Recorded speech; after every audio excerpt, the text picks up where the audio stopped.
7 p.m. having arrived, I'll call to order this regular meeting of Keene City Council. This meeting is being broadcast live on the City of Keene YouTube channel. Oh, I'm going to have to ask the public to be quiet, please. This meeting is being broadcast live on the City of Keene YouTube channel and Spectrum Channel 1302. The video is also streamed on the city's website and is posted to the website by the next business day, barring any technical difficulties. If you'd like to receive an electronic City Council packet to reference during future broadcasts, please contact the City Clerk's office during regular business hours or go to the city's website and subscribe to the city meetings email list. The agenda is also accessible from any mobile device. And I'd ask the clerk to please call the roll. Brian J. Lake. Here. Michael J. Remy. Here. Michael Giacomo. Randy L. Filio. Here. Robert C. Williams. Here. Philip M. Jones. Here. Andrew M. Madison. Here. Chrissy Roberts. Raleigh C. Omerod. Bettina A. Chadbourne. Catherine I. Workman. Here. Mitchell H. Greenwald. Here. Kate M. Bosley. Here. Thomas F. Powers. Here. A little bit lean tonight, A quorum. speaking to the choir, but Councilor Greenwald, would you please lead us in the pledge? Oh, boy. I opened my mouth, and that's what it is. I pledge allegiance to the flag Of the United States of America and to the republic for which it stands, one nation, under God, indivisible, with liberty and justice for all. I'm looking to Councilor Powers for a motion on the minutes with a second by Councilor Bosley, please. Thank you, Your Honor. We move to adopt October 19th minutes. Second. A motion for Councilor Powers, seconded by Councilor Bosley. Any discussion on the minutes? Seeing none, are you ready for a vote? All those in favor? Opposed? That is unanimous.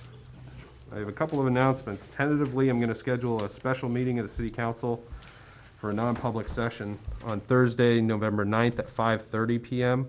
The clerk will confirm the necessity of this special meeting as we get closer to that date. And just a reminder, it's on that same night, we will have, for sure, a special meeting of the City Council on Thursday, November 9th at 5:45 p.m. to canvass the votes cast at the election on Tuesday. And this will be a very brief meeting that will occur before the 6 p.m. start of the FOP committee. Another reminder, Wednesday, November 22nd, the MSFI meeting has been moved to Tuesday, November 21st. There are two issues that will require the MSFI meeting that week. We also envision that there will be a need for an MSFI committee meeting in December. So we're moving the December 27th MSFI meeting to Tuesday, December 12th at 6 p.m. So a little shuffling of the committee meetings. The FOP committee for December 28th is going to be canceled. So hopefully you can extend your Christmas plans. And that brings us to our public hearing, number 1. Notice is hereby given that a public hearing will be held on November 2nd at 7 p.m. at Keene City Hall, 2nd floor, 3 Washington Street, to discuss and hear public comment on a current project sponsored by the City of Keene under the Federal Community Development Block Grant Program. The project to be featured includes the acquisition and renovation of the property at 40 Avon Street in Keene, New Hampshire, to serve as the centralized behavioral health facility of Monadnock Family Services, a nonprofit affiliate of the Monadnock Community Service Center, Inc. And I'm looking to Jack Ahern, our new CDBG administrator for the Southwest Regional Planning Commission. Welcome, Jack. Thank you very much. Thank you to the council for your time this evening. My name's Jack Ahern, Associate Planner at Southwest Regional Planning Commission and Community Development Block Grant Administrator. It is a requirement of the Federal Community Block Grant Program to hold a public hearing while the project is underway to allow the public opportunity to comment and ask questions about the project. Today I will be providing an update on the Monadnock Family Services relocation and accepting public comments and questions. The Housing and Public Facilities grant of $500,000 in CDBG funds, less administrative costs, was subgranted to the Monadnock Community Services Center to support the acquisition and renovation of the property at 40 Avon Street in Keene, New Hampshire. The property is to serve as the centralized behavioral health facility of Monadnock Family Services, MFS, a nonprofit affiliate of Monadnock Community Services, Inc. The $4,200,000 acquisition of the property was completed on June 29th, 2022. MFS reported that the renovation is behind schedule due to the discovery of over 1 mile of heating and cooling pipes that required replacement due to corrosion. 95% of the pipes have been replaced thus far. Additional remaining work includes rooftop chiller replacement, ceilings, carpeting, and minor painting. Installation of rooftop solar panels will begin in the spring of 2024. Total project completion is estimated to be at 85%, and all CDBG funds for construction activities have been drawn down. Acquisition of a certificate of occupancy is anticipated for early November 2023, which will not delay the closing of the grant by the scheduled date of June 30th, 2024. All right, thank you. We'll open up the public hearing. Any comments from the council or questions from the council at this time? Seeing none, any members of the public wish to speak to this, please approach the microphone and state your name and address for the minute taker. All right. Seeing none, I will close the public hearing, and thank you very much, Jack. Thank you. Appreciate it. Next, we go to a confirmation, number 1. This evening, we are confirming the mayor's nomination for Andrew Madison to serve on the Partner City Committee. This would be a current vacant term that would expire December 31, 2024. Council Powers for a motion, Council Bosley for a second, please. Thank you, Your Honor. I move to carry out the intent of the committee report. Second. Confirm the nomination, right? Confirm the nomination. Second. We have a motion from Councilor Powers, seconded by Councilor Bosley. Any discussion? Seeing none, will the clerk please call the roll? Counselor Lake? Yes. Counselor Remy? Yes. And Counselor Filio? Yes. And Counselor Williams? Yes. And Counselor Jones? Yes. Counselor Madison? Yes. And Counselor Workman? Yes. And Counselor Yes. Greenwald? Counselor Bosley? Yes. And Counselor Powers? Yes. And that nomination is unanimously confirmed, and we have a nomination, number 2. The mayor's nominating a David Weigel to serve as an alternate on the Zoning Board of Adjustment. This would be a term that would expire December 31, 2026. And this will be tabled to our next regular meeting. Communications, number 1. We have a communication from Stephen Bragdon and a Cheryl Belair. They're raising an issue of safety, actually safety issues associated with the driveway at 82 Court Street and the no parking on either side of that driveway entrance. And this will be referred to the Municipal Services, Facilities, and Infrastructure Committee. And that brings us on to committee reports, number 1. We have a Planning Licenses and Development Committee report, this one dealing with the use of city property for the annual tree lighting ceremony, and this is the Kiwanis Club of Keene.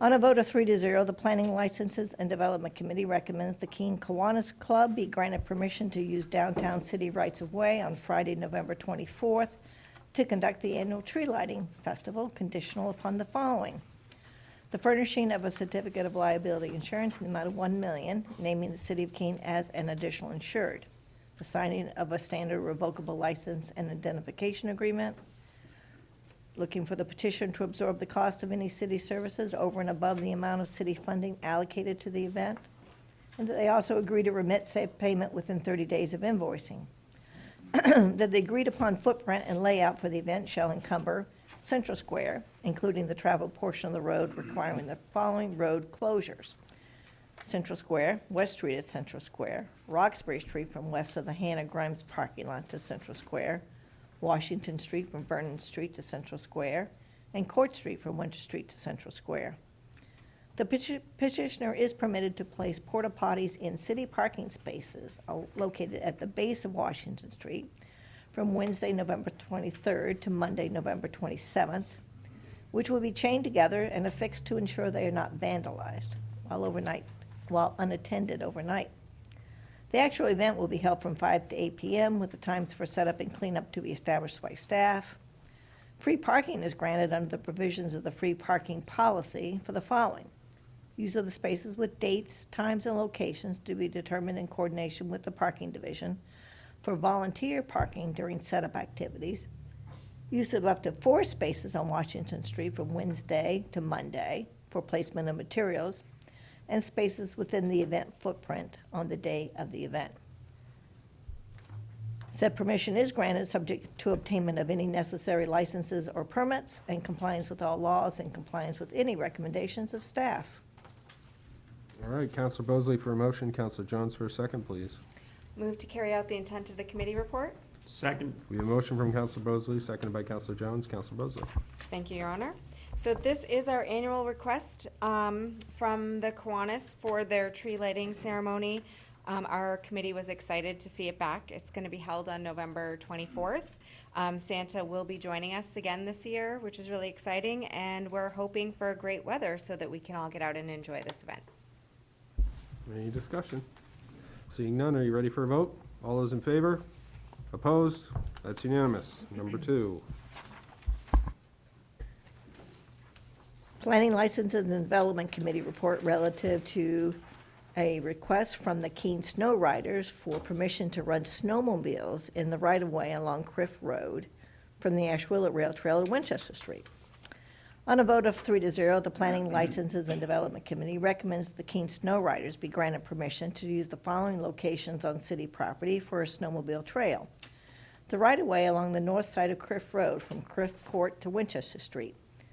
City property identified by tax map numbers 116-0040, as well as 214-003 and 118-001, the crossing of Winchester Street at Criff Road, and the crossing of Production Avenue approximately 200 plus or minus feet south of New Hampshire Route 9, as well as access to the Class 6 portion of the Old Gilsum Road, starting approximately 1 mile from the Gilsum Town Line and going north for the following purpose: for a snowmobile trail, and under the following conditions.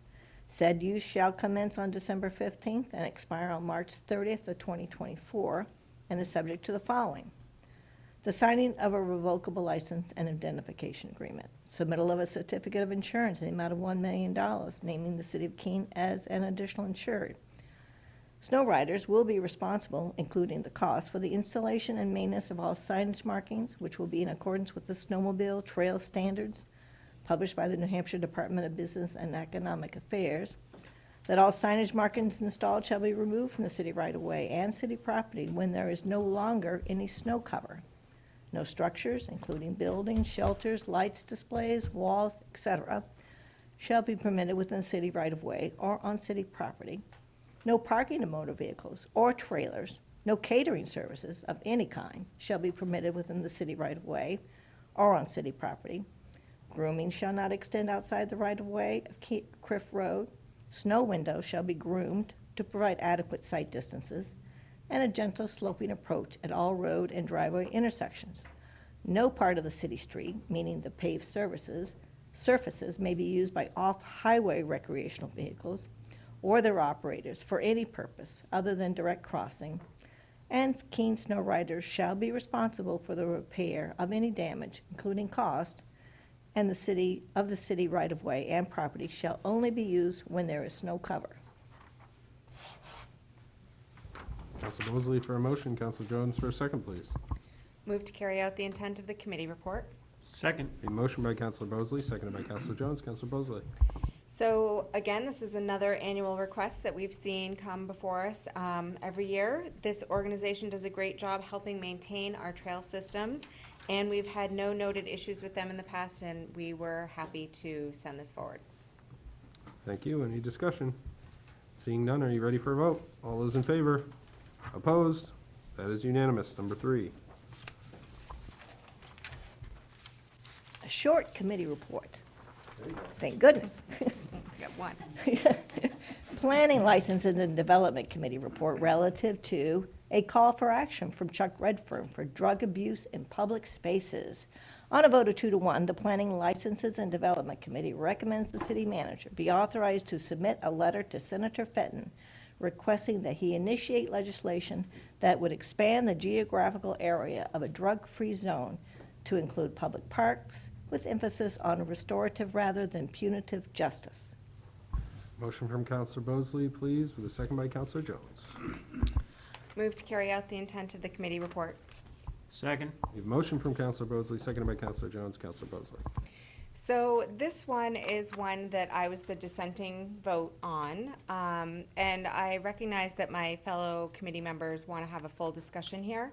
So I actually prepared a statement because I want to be very clear about how I feel and what my perception of this request is. So just bear with me. The background behind this request is that we're being asked to support the city manager submitting a letter to Senator Fenton to initiate legislation that would expand the geographical area of a drug-free zone to include our public parks.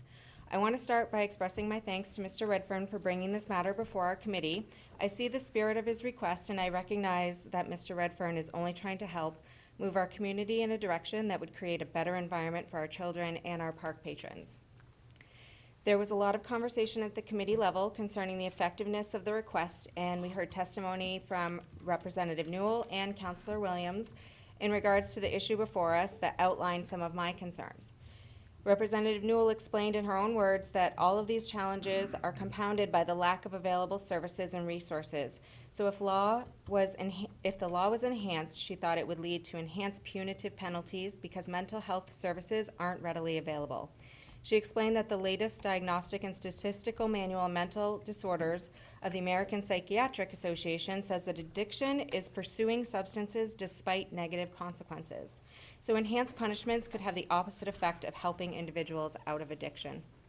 Councillor Williams, who I'm sure will speak for himself tonight, had expressed criminology studies had shown that the fear of increased consequences do not deter people from substance abuse. Because of this testimony, it was discussed whether someone misusing drugs would likely not care about hosted signage indicating a drug-free zone, and the signs might create a false sense of safety for others in the community. There was a lot of conversation regarding whether our city courts could require Mr. Redfern's suggestion of mandatory mental health services. It's my belief that those treatments are mostly successful when individuals have decided that they need the treatment, and I'm unsure if forcing someone into treatment is actually going to get the intended effect. It was discussed with our assistant city attorney where the legislature actually exists that could be changed to expand mental health requirements with drug convictions. And it seems it lives in multiple sections of our law, and it would be behoove us to review all of that and get the subtle nuances to get these enhanced penalties correct. Chief Stewart, our police chief, said that only places designated currently as drug-free zones are within 1,000 feet of schools, and that he could not recall ever seeing an enhanced penalty provision actually triggered in his tenure. The chief also said that drug-free zones can be a misleading term.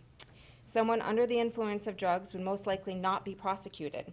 The chief thought that it would be hard and not cost-effective to try to prove if someone was under the influence. So he imagines that this would only be an in-possession offense.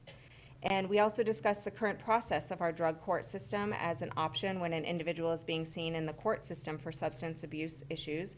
And those opportunities are slowly being increased under our current system.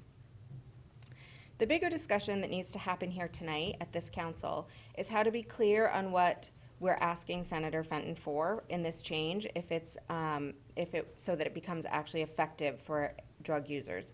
And if we can even accomplish it through this just creating a new law. It seems to me that what we need to use the resources we have already, such as our current policing systems, our current drug court systems, and our active community groups to push forward ideas that will have an impact on the real nature of the problem that I think is at the heart of Mr. Redfern's request. And I believe that that's to create clean, safe parks and provide mental health care and substance use therapies to individuals who are ready to access those services. Attracting those organizations to Keene and creating a more robust mental health care community would be my preference in moving forward with a solution. And this is the reason that I voted in opposition of the letter. And although I fully support this council working toward a holistic resolution to this problem that our city is seeing. All right, further discussion. Counselor Williams. Wow, Kate just said it all. Very, very good job, Kate. I think that was an excellent explanation of just many of the concerns that there are with this. I agree. Former Councilor Redfern's suggestion was brought to us in a very positive spirit, and I appreciate that. ultimately, I think it's going to take a lot more discussion before we should be designing legislation around this. Further discussion? Counselor Madison. Thank you, Your Honor. I also support Counselor Williams and Counselor Bosley's position. I don't think that this is an issue we're going to jail our way out of, and that's why I'm not going to support it, even though I would also echo their comments that I believe that this was made in the best faith and was made to address a problem that's really been devastating our community. So I appreciate former Counselor Redfern bringing it to the attention of the council, but ultimately, I will not be voting in favor of this. Thank you. Yes, Counselor Workman. Thank you, Your Honor. I just want to thank Mr. Redfern for bringing this matter forward to the council. With that said, I struggle with how if we were to have drug-free zones, how we would enforce them, how we would implement it. I agree, we need to, as a nation and as a state, this problem really involves those two big entities. This is bigger than a municipality, any municipality. We have to get to the root of the problem. Why our youth, why our population seeks drug use in the first place. We know sometimes it's prescription drugs, and that's the entry point, but it's mental health. And until we provide the appropriate resources to treat the problem through mental health services, expansion of drug courts, that is really what we need to solve that problem. So I support working with Senator Fenton and, moving things forward through that way, but I don't support this current initiative as is. I think we have more work that needs to be done, and we have other issues that we need to focus on right now, so I will not be supporting that. Thank you. Anyone else? Counselor Remy. Thank you, Mr. Mayor. I would say that I would be supportive of this if it was phrased in a way where, as a municipality, we got to define our own drug-free zones, just in the interest of getting local control of that, where we had the ability to define our own. Saying that all public parks become that takes the control out of our hands to say where those are. That said, I'm not supportive of the way it is right now, but I do appreciate the thought that went into it. To your point, there's more work that needs to go into it, but that's, my brain would go to local control is better in that. Counselor Jones? Thank you, Mr. Mayor. Just gotta hit your mic. Thank you. And I did vote yes for this in committee, but it was because we had 3 people, and I thought it would be better to have a discussion among the full council when it came here, and this is what's happening, so it worked. I had an opportunity in between meetings last Tuesday up in Concord, and I got to talk to the people, some of the people on the committees that this bill would be going to, and I also talked to some lobbyists who would be opposed to this. Right now, they're looking for change up in Concord, and the same exact things that Bobby mentioned and Kate mentioned and everything else, and Kat, they want to change the punitive aspect of it and stop the arresting and start the helping, which is where we want to go with this. Now, anywhere in the city is a no-drug zone, no matter where you go. The only difference is within that 1,000 feet, correct me if I'm wrong, Mr. Attorney, within that 1,000 feet, it's a higher punishment, a more demanding punishment. And we don't want to go with more demanding punishment around the city. We want to change that and then do the geographic change. I'd be all for it. There's a number of people up in Concord who'd be all for it. if we want to send a letter to the full legislation saying that we would like to see that increased once the punitive is changed, I would be all for that. I just don't think, and keeping party politics out of it, it's not the right time for this kind of bill. Nobody does more for this city than my good friend Chuck Redfern, and I don't like going against him, but I just think it's the right idea, just the wrong time. Anyone else? Yes, Counselor Filio. Well, I was going to be supporting Chuck Redfern's bill tonight, or motion. I can count, though, and I can see where the votes already are. But I think doing nothing is not an option. And by just shooting this down, we're doing nothing. We're back to square one. We're like, not good enough, can't do anything about it, forget it. I just don't think that's a good enough option. Like I said, I can count votes. What I would like to do, and I won't make the motion immediately, would be to send it back to committee for further study.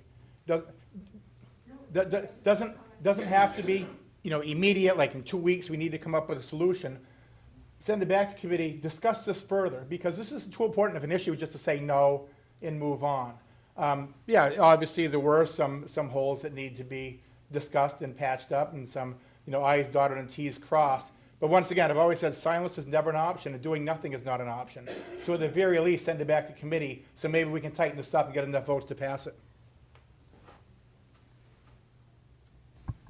Oh. Yeah.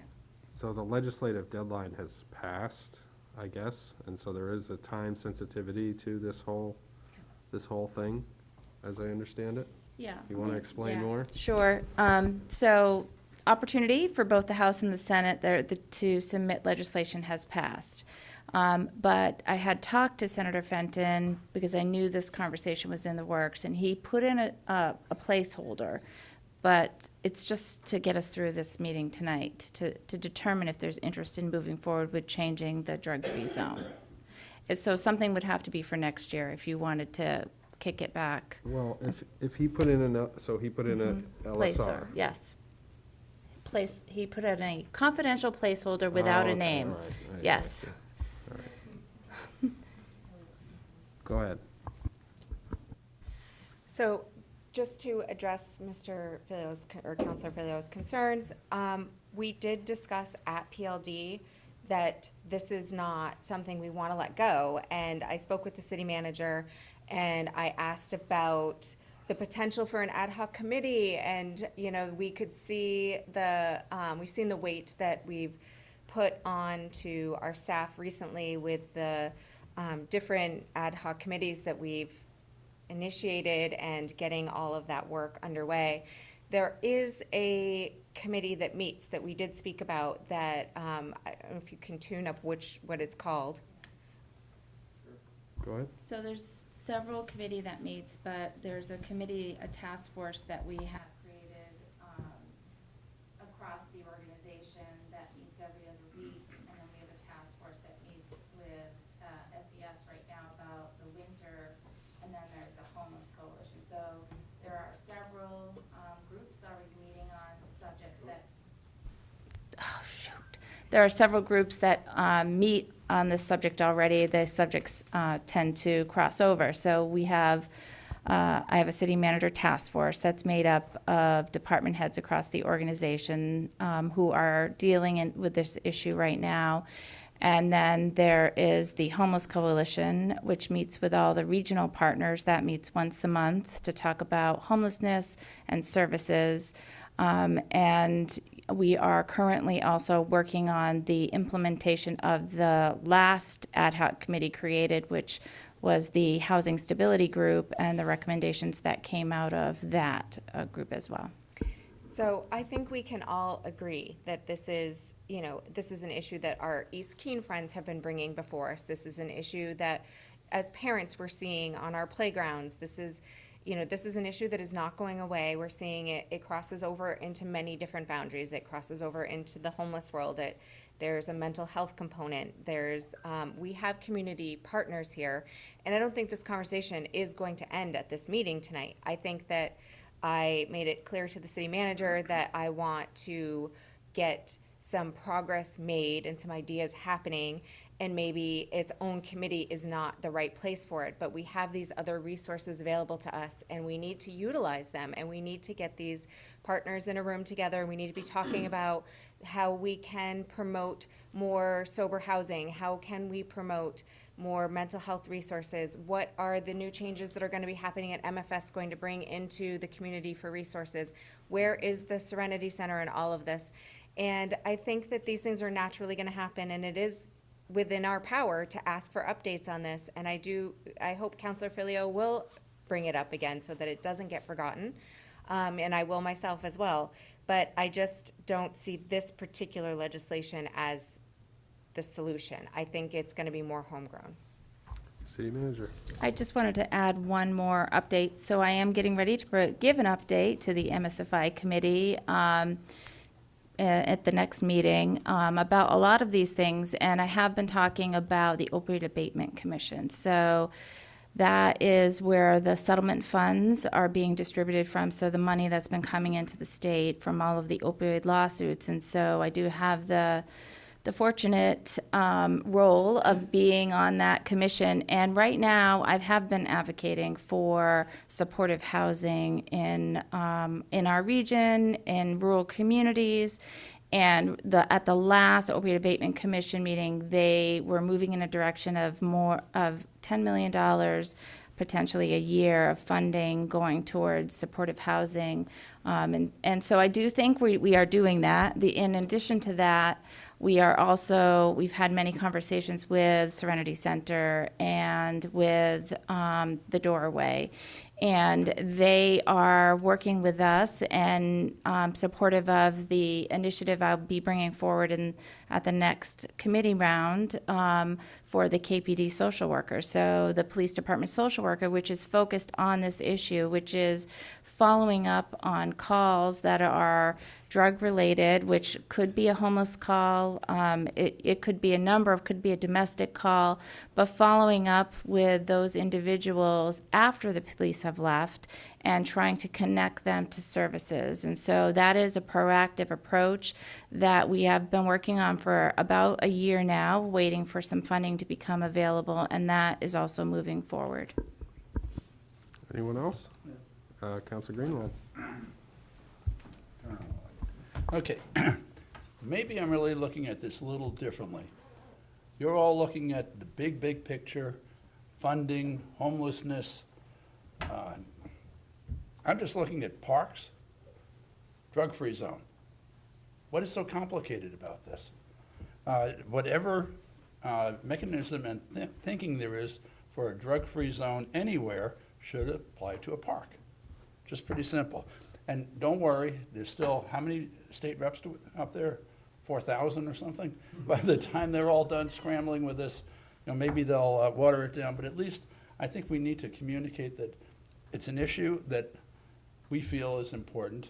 And, thinking specifically of the Pat Russell Park, I at least would like to make a statement saying, keep your drugs away from the kids and the park. Simple. So I too can count votes, but it won't be the first time. Or the last. Councilor Williams? Thank you.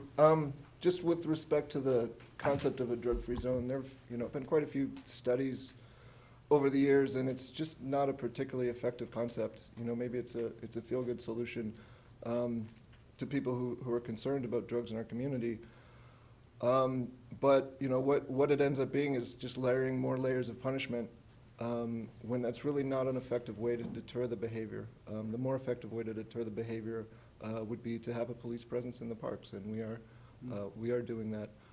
Also, no one says that we can't on our own put up a sign that says no drugs in the park. There's a statement right there, and I think we should make it. More broadly, some of us have been calling for a while for a community conversation on this whole topic, including the opioid abatement funds and what we should do with that.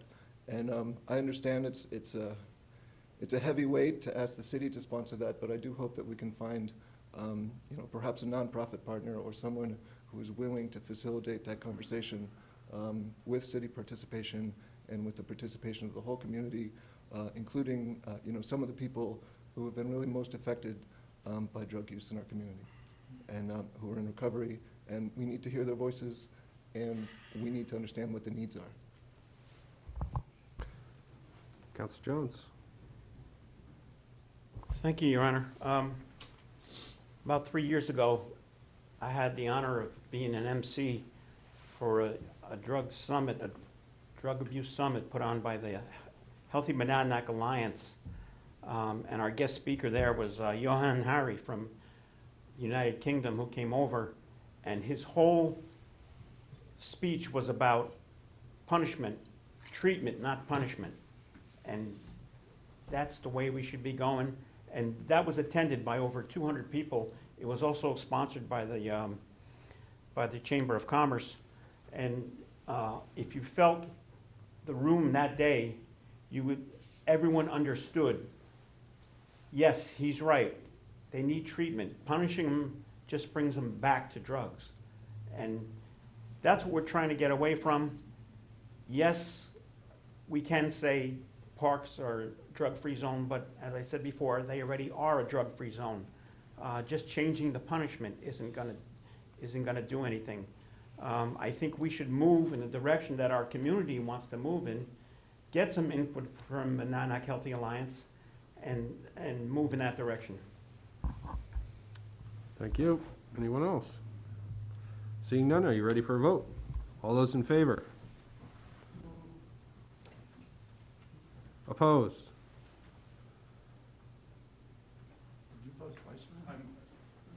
Wait a minute. Which way are you voting, Counselor Remy? You're voting against. All right. All those in favor again? In favor again? Opposed? 8 opposed, so the motion fails. Number 4. Finance Organization and Personnel Committee report relative to the acceptance of donations for the annual holiday family sponsorship. On a vote of 4-0, the Finance Organization and Personnel Committee recommends the city manager be authorized to do all things necessary to accept donations associated with the city's 2023 holiday sponsorship program. Council Powers for a motion, Council Remy for a second, please. Thank you, Your Honor. Move to carry out the intent of the committee report. Second. We have a motion from Councilor Powers, seconded by Councilor Remy. Councilor Powers. Our vote this evening would authorize the city staff to continue this program that's gone on for about 10 years. It's been very successful, whereby there are certain businesses and folks in town who are willing to give donations through our Human Services Department.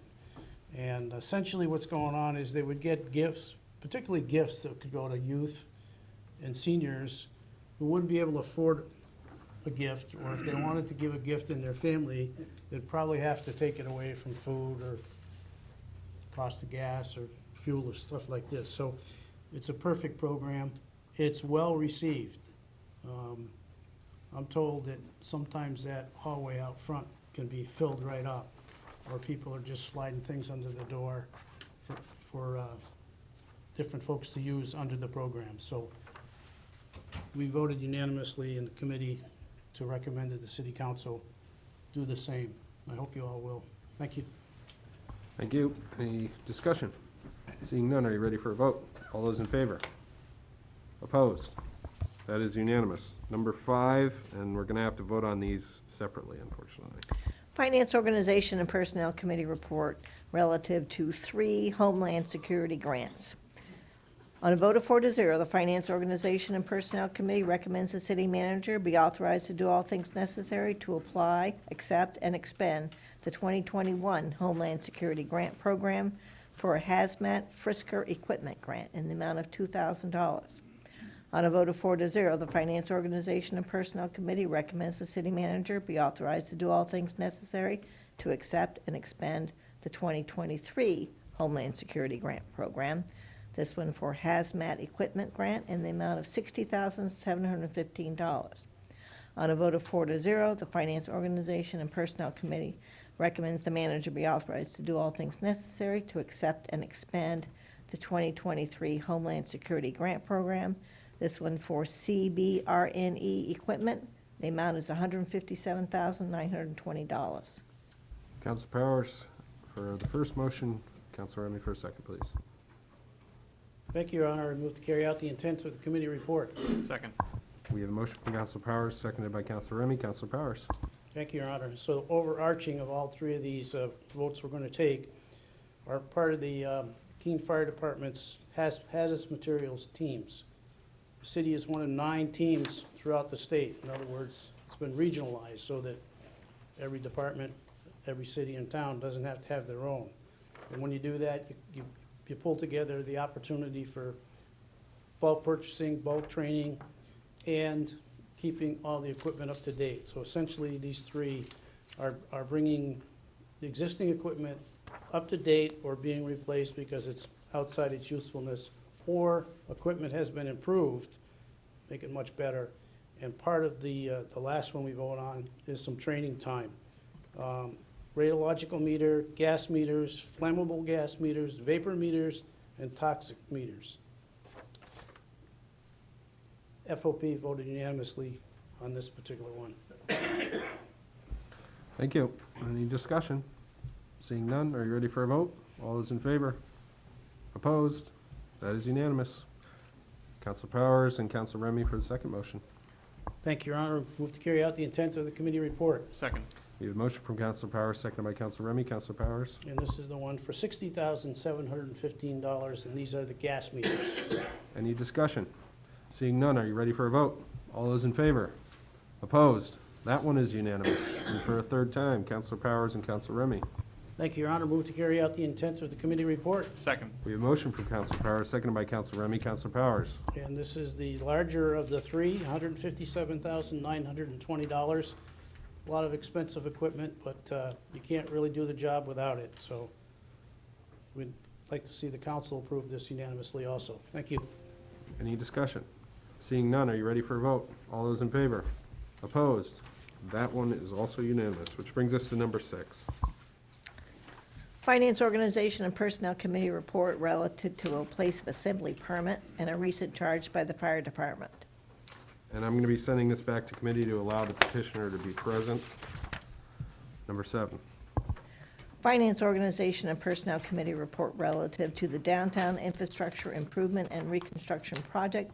This one specifically is dealing with a professional services agreement for preliminary design. On a vote of 4-0, the Finance Organization and Personnel Committee recommends the City Council, per Section 2-1336 of the Code, waiver of requirements, award a sole source professional services contract to Stantec Consulting Services, Inc. for an amount not to exceed $995,000, and that the city manager be authorized to do all things necessary to negotiate and execute a professional services contract with Stantec Consulting Services, Inc. for the next phase of the Downtown Infrastructure Improvement and Reconstruction Project. Counselor Powers, Counselor Remy. Thank you, Your Honor. I move to carry out the intent of the committee report. Second. We have a motion from Counselor Powers, seconded by Counselor Remy. Counselor Powers. Thank you, Your Honor. Tried to break this down into a couple of different parts to explain. The first part of it is that this is listed under the city code as a sole source, but in reality, it's a continuation of a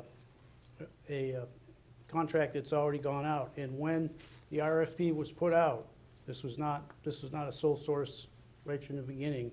There was a whole process to select the consultant engineering firm, and these folks were selected because it was the most likely and the most advantageous to the city to have this firm work with us, because if we continued on further, it would be the best group of people to work with us. And to really change the group midstream here is probably not in the best interest of the city. With the approval of this evening, the downtown project would begin to move forward to a decent design and program put together that would have ultimate approvals by the city, go through MSFI and the city council in the future. But it moves our project from where it was, where the city council here approved the program about 3 months ago. So it's now moving forward. The contract that's being proposed and is hopefully passed this evening requires Stantec to meet with MSFI every other month throughout this planning project, public participation, council being frequently in the process, and then after approval of the contract, it'll go right to MSFI for them to work through. And the money of $995,000 for this particular contract is in our budget. It's been set aside for the downtown project. Thank you. Thank you. Any discussion? Counselor Jones? Thank you, Your Honor. I know where the votes are going on this. I've been opposed to the project from the very beginning. I'm not going to debate it. I'll just be voting no on it. All right, thank you. Further, just, yes, Counselor Greenwald? Okay, I'll be a little more long-winded than Oh, Counselor Jones. Mike, Not happy with the project, you know that. But at this point, we do have a compromise moving forward. And my personal strategy will be work with the next stage to design as best possible, saving trees, public safety, and make the project work. My opposition to this evening is the sole source concept. I heard what Council Powers said. I do feel a little better, again, counting votes, but nonetheless, I do not believe in sole source. It should be put out for bid, and if there's no one better, we're not in a frantic rush to get this done. Bid it, and I'm sure another consultant could be brought up to speed very, very quickly.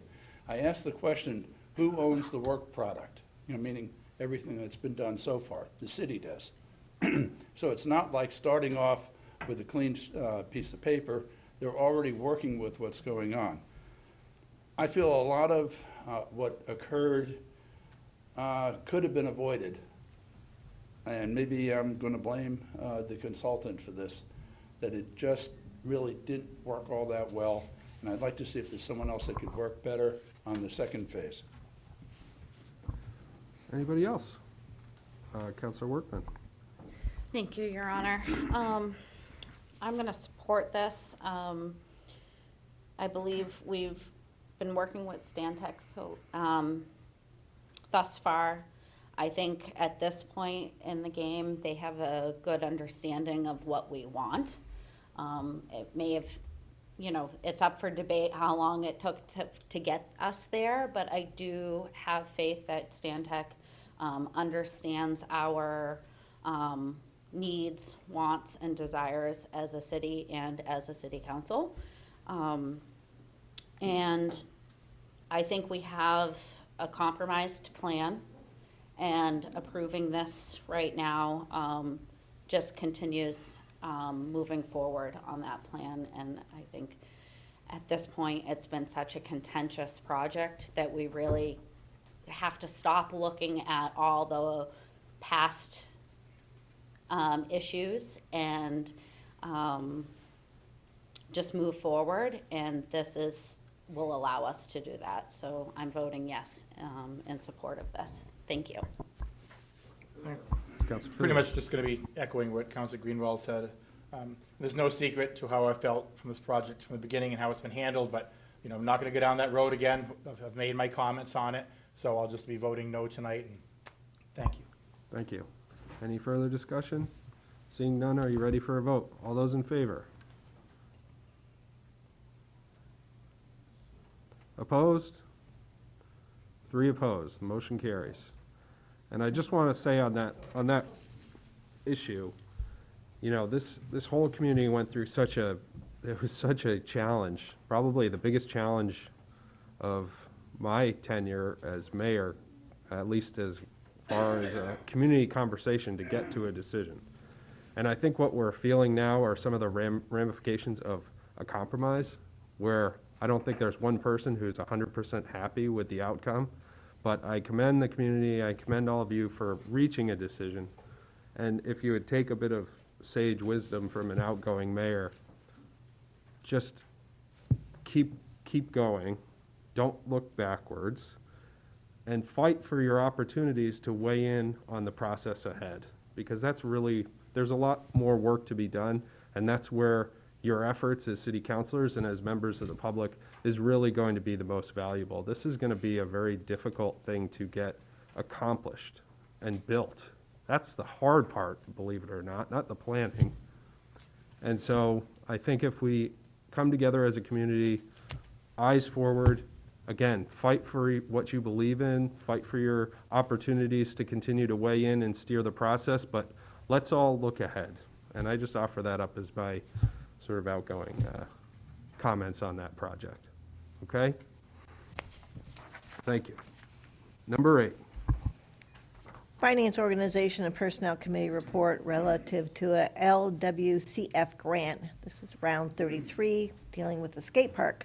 On a vote of 4-0, the Finance Organization and Personnel Committee recommends that the city manager be authorized to do all things necessary to accept, execute, and expend a land and water conservation fund grant. This is number round 33, award for $225,000 for the skate park project. Council Powers for a motion, Council Remy for a second, please. Thank you, Your Honor. Move to carry out the intent of the committee report. Second. We have a motion from Council Powers, seconded by Council Remy. Council Powers? Thank you, Your Honor. This is for the skate park. Some time ago, a grant was sent in to the state, went through the entire process, and we now have received it. So it really means that the skate park project is going to move forward with the right amount of money to get the thing done. So there's one more bureaucratic step. That's what we're doing. We've already authorized the city manager to apply for it, but because the way the whole process goes, it's got to go to governor and executive council, and we got to prove that we did this. So please, tonight, approve this so that we can move forward, and we'll get that money coming in, and there'll be a couple more coming up right behind it. Thank you. Thank you. Any discussion? Seeing none, are you ready for a vote? All those in favor? Opposed? That is unanimous. Number 9. Finance Organization and Personnel Committee report relative to a LWCF grant dealing with the Russell Park. On a vote of 4-0, the Finance Organization and Personnel Committee recommends the city manager be authorized to do all things necessary to accept, execute, and expend a land and water conservation fund grant, round 33, award for $500,000 for the Russell Park renovation project. Council Powers for a motion, Council Remy for a second, please. Thank you, Your Honor. Move to carry out the intent of the committee report. Second. We have a motion from Council Powers, seconded by Council Remy. Council Powers. So this also seeks permission to accept, execute, and expend a land and water conservation grant of $500,000 for the Russell Park. Now, we've talked about the Russell Park and we've seen it open, but in order to get there, we've been moving a little bit of money around to make sure it would happen. We've had to cut back. But with this amount of money coming forward, the bocce court that was cut out, just totally cut out, but there's place for it, and it's already designed, is going to be able to happen. And then whatever is left after the bocce court is taken care of, we're going to reimburse some of the accounts that we had to use to make this project come to fruition, mostly because of the cost of doing business goes up every single week. So I'd like to see a unanimous vote to approve this. Thank you very much. Thank you. Any discussion? Seeing none, are you ready for a vote? All those in favor? Opposed? That is unanimous. Number 10. And our final report for the evening, again from Finance Organization and Personnel Committee, it is a LWCF grant. This one is specific to the Robin Hood Park. On a vote of 4-0, the Finance Organization and Personnel Committee recommends the city manager be authorized to do all things necessary to execute the submission of the application for the LWCF grant, round 34, for the Robin Hood Park renovation project. Looking to Councilor Powers and Councilor Remy once again. Thank you, Your Honor. Move to carry out the intent of the committee report. Second. We have a motion from Councilor Powers, seconded by Councilor Remy. Councilor Powers. So the beginning process to get us some more LWCF funds for another east side project, Robin Hood, and all those renovations. Don't really know what they're gonna be for sure, but there's been a lot of good work to get us to this point. And authorizing this grant will help us know that we can start moving forward. And this was unanimously passed by FOP. And I didn't quite add it all up, but I think tonight we took in more than we put out, so we're doing okay. Thank you. Any discussion? Seeing none, are you ready for a vote? All those in favor? Opposed? That is unanimous. City Manager. Thank you.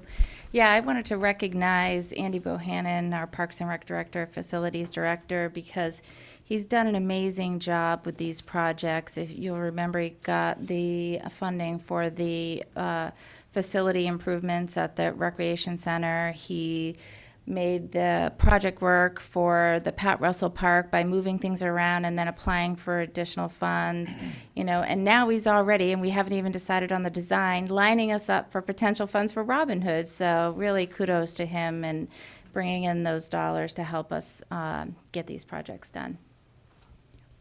And I also wanted to share some news I got today in terms of more grant money coming in. We heard today that the Roosevelt School, so Keene Housing, had applied for CDBG through the city CDBG grant, and they were awarded $750,000. We just heard today. So very exciting. It's a very important part of that project, which, as you know, is a housing project.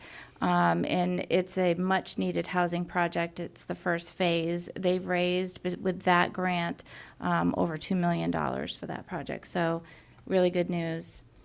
And then I wanted to recognize some longevity for our employees. And I'm going to start with someone sitting in the very back row.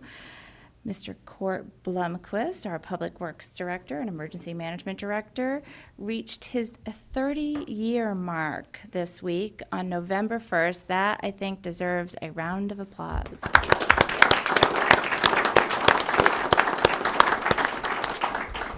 It's simply amazing. Court, he not only has served the city of Keene for 30 years, but he also served our country in the Air Force and retired from the Air Force before coming here. We've been very fortunate to have him here on our team. Other longevity awards, we have Natalie Darcy, our Human Service Manager, has been here for 15 years. Her anniversary is 11/17, so that's coming right up. And then we have some 5-year recognitions. Carly Crawford, and as a police officer, I remember swearing her in. It cannot be 5 years ago. She, on November 26th, is 5 years. And then Sonia, and I don't know, I'll help it, Martinet at the library. Is that, yeah, what is it? I think it's Martineau. Martineau at the library has been here also for 5 years. So, each month I'm going to try and recognize those longevity awards because I think it's really important. And also, speaking of recognition of employees, I was going to mention this a little later, but our employee recognition and holiday luncheon is back. After the hiatus, you'll remember we canceled it for a couple of years due to COVID. And so that, now mark your calendars, is December 14th from 11:30 to 1 in the Blastos room. And we have 3 years of employee recognitions to do that day. So be prepared to stay for a while. 11:30 to 1. And then you got this update via email this week, but in case the public doesn't know, the Island Street Bridge project has been delayed.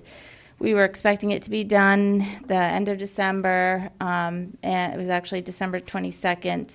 But last week they informed us that they would not meet that date, and they are now expected to open the bridge in early March. So a while more for the rerouting for the Island Street Bridge.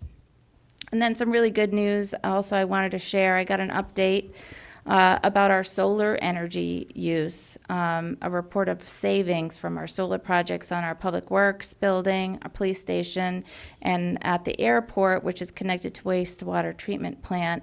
The almost 2 years that we've had, and it doesn't seem possible, that's been almost 2 years, but the 2 years that we've had the wastewater treatment plant solar project, we have saved $273,000 on energy costs. Amazing. And the one on Marlborough Street, which is a rooftop solar array, much smaller in size, For that same 2-year period, we saved $123,000. So really great savings. And you also will remember that we're working right now with revision to evaluate adding a second array on airport property, which could be our biggest array yet, because of the very hard work of our community at the legislature to work to increase the cap. And now we can build up to 5 megawatts, which we've only been able to do a 1 megawatt array, which is what the solar array is for the wastewater treatment plant. So great work by everyone who went to Concord and advocated for that. And Keene really took a leadership role. So I'm excited about what we get for this next project, because in addition to being able to build a bigger solar array, we can potentially finance it different. Up till now, we have done what's called power purchase agreements, and you don't get the full benefit when you're financing it in that way. But now, because there's been a change in the law, we can access as a municipality the 30% tax credit. In the past, we don't pay taxes, but now we can actually apply to get that money back as part of the solar array. So we're going to run the numbers both ways, and then we'll be in finance with a proposal once we have that all figured out. And then I mentioned earlier the Keene Police Department social worker position. I'm planning to bring that forward at the next FOP.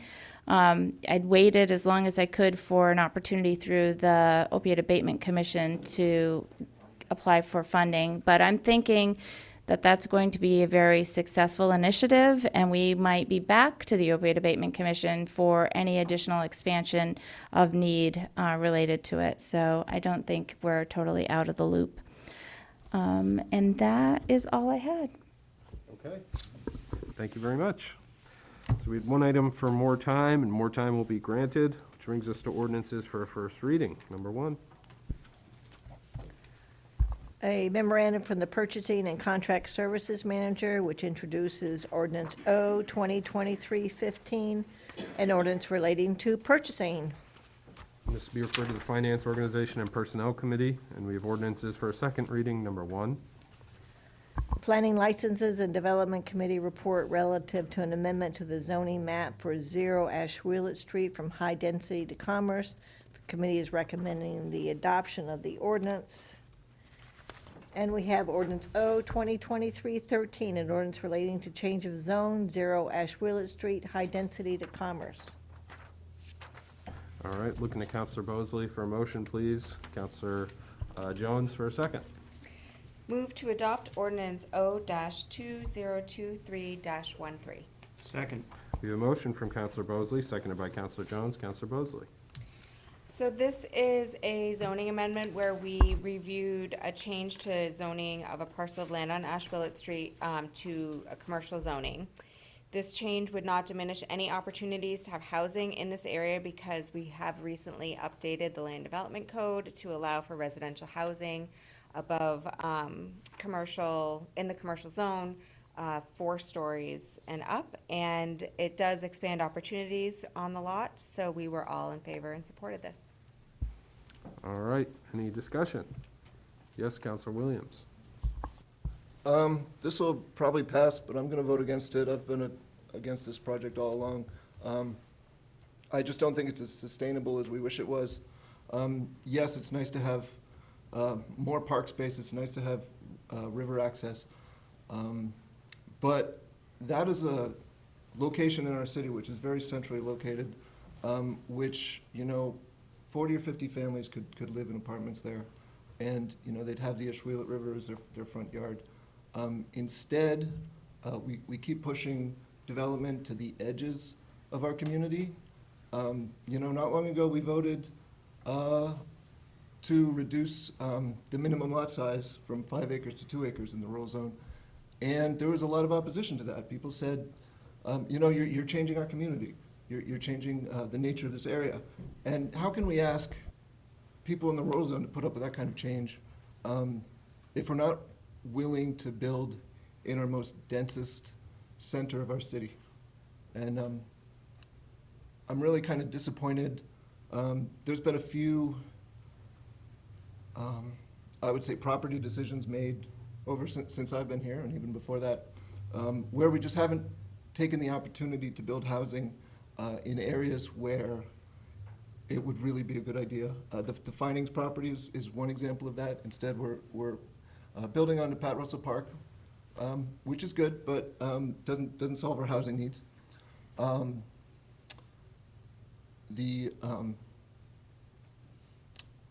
Well, anyway, we all know this is a problem. We all know housing is in dire need in this area, and so I'll be voting against this just to make that statement. Counselor Filio? I figured I'd hear a couple of comments on the housing tonight, but I want to remind the council that for years, this property remained an eyesore. The property remained an eyesore. There's abandoned shopping carts, pavement, half-down trees, broken glass everywhere. Anybody on this council and any developer in Keene had a chance to buy that, I might have probably had to get a partner or two with my budget, but the point is, it was there for the taking. If somebody wanted to take it and develop into housing, it was there. It sat there for years. This group happened to come up and buy it, and this is what they decided to do.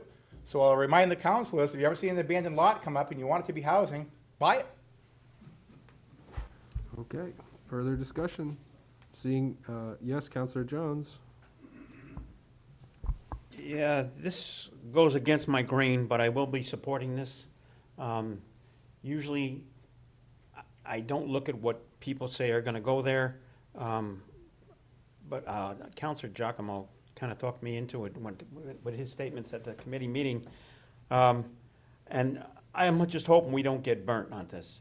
For all we know, tomorrow, if we approve this, which I'm gonna vote for, I'm hoping it becomes what it's gonna become. We're not supposed to be specific, but my inner gut says we're gonna do this. I'm just hoping that tomorrow, the value of that property doesn't change and it gets sold to a big box store, because that could happen. That being said, I'm gonna vote to approve it. It'd have to be a tall box store. All right, anybody else? Seeing none, are you ready for a vote? All those in favor? Roll. Oh, roll call, my apologies. Will the clerk please call the roll? Counselor Lake? Yes. Counselor Remy? Yes. Counselor Filio? Yes. Counselor Williams? No. Counselor Jones? Yes? Counselor Madison? Yes. Counselor Workman? Yes. Counselor Greenwald? Yeah. Counselor Bosley? Yes. And Counselor Powers? Yes. I've got 9 in favor, 1 opposed, so the ordinance passes. Which brings us to number 2. We have a planning licenses and development committee report relative to congregate living and social services. The PLD committee is recommending adoption of that ordinance, and we have ordinance O 2023-18, and ordinance relating to congregate living and social services licenses. And we'll file the report. Counselor Bosley for a motion, Counselor Jones for a second, please. Move to adopt ordinance O-2023-18. Second. We have a motion from Counselor Bosley, seconded by Counselor Jones. Counselor Bosley. Thank you, Your Honor. So this is a small amendment that will give our city management the authority to expand capacity for Keene residents to have shelter during the coldest times of the year, and we were really happy that this was brought forward to us. The change will give the manager the authority to negotiate details of an MOU with an organization to include things like requiring staffing, to make sure that that organization is successful, and the committee was in full support of it. Thank you. Any discussion? Seeing none, we'll have the clerk please call the roll. Counselor Lake? Yes. And Counselor Remy? Yes. Counselor Filio? Yes. Counselor Williams? Yes. Counselor Jones? Yes? Counselor Madison? Yes. Counselor Workman? Yes. Counselor Greenwald? Counselor Bosley? Yes. Counselor Powers? Yes. That is unanimous. And resolutions, number 1. Memorandum from the city engineer with resolution R 2023-37, a resolution relating to the appropriation of funds for safety improvements on Woodbury Street. This will be referred to the Finance Organization and Personnel Committee. And we do have a non-public tonight, so I would recognize Counselor Powers and Counselor Bosley for a motion. Thank you, Your Honor. I move to go into non-public session to discuss land matters under RSA 91-A:3, Roman 2, small d. Second. And we have motion from Counselor Powers, seconded by Counselor Bosley. Any discussion? Seeing none, will the clerk please call the roll? Counselor Lake? Yes. Counselor Remy? Yes. Counselor Filio? Yes. Counselor Williams? Yes. Counselor Jones? Yes. Counselor Madison? Yes.